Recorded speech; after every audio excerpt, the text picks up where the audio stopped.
தேர்தல் பத்திரங்களை உச்சநீதிமன்றம் ரத்து செய்வதற்கு 3 நாட்களுக்கு முன்பு தலா 1 கோடி ரூபாய் மதிப்பிலான 10,000 தேர்தல் பத்திரங்களை அச்சிடுவதற்கு நிதி அமைச்சகம் அளித்தது அம்பலமாகியுள்ளது.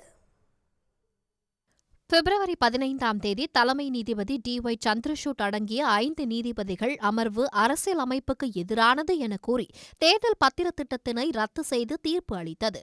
இந்நிலையில் தேர்தல் பத்திரங்களை உச்சநீதிமன்றம் ரத்து செய்வதற்கு 3 நாட்களுக்கு முன்பு SPMCIL எனப்படும் இந்திய அச்சிடுதல் மற்றும் நாணய கழகம் மூலம் தலா 1 கோடி ரூபாய் மதிப்பிலான 10,000 தேர்தல் பத்திரங்களை அச்சிடுவதற்கு நிதி அமைச்சகம் இறுதி ஒப்புதல் அளித்திருக்கும் தகவல் வெளியாகியுள்ளது.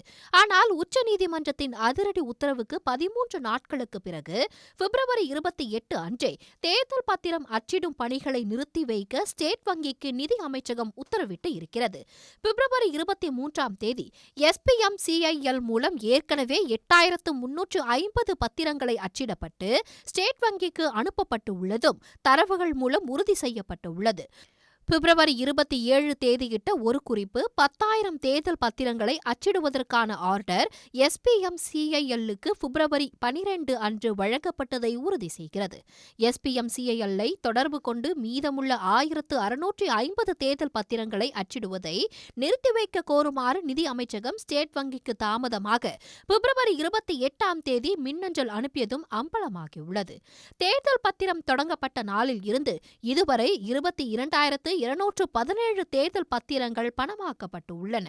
இதுவரை பாஜக 8,451 கோடியும், காங்கிரஸ் 1,950 கோடியும், திரிணாமுல் காங்கிரஸ் 1,707 கோடியும், BRS 1,407 கோடி ரூபாய் அளவுக்கும் தேர்தல் பத்திரங்களை பணமாக மாற்றியிருக்கின்றன.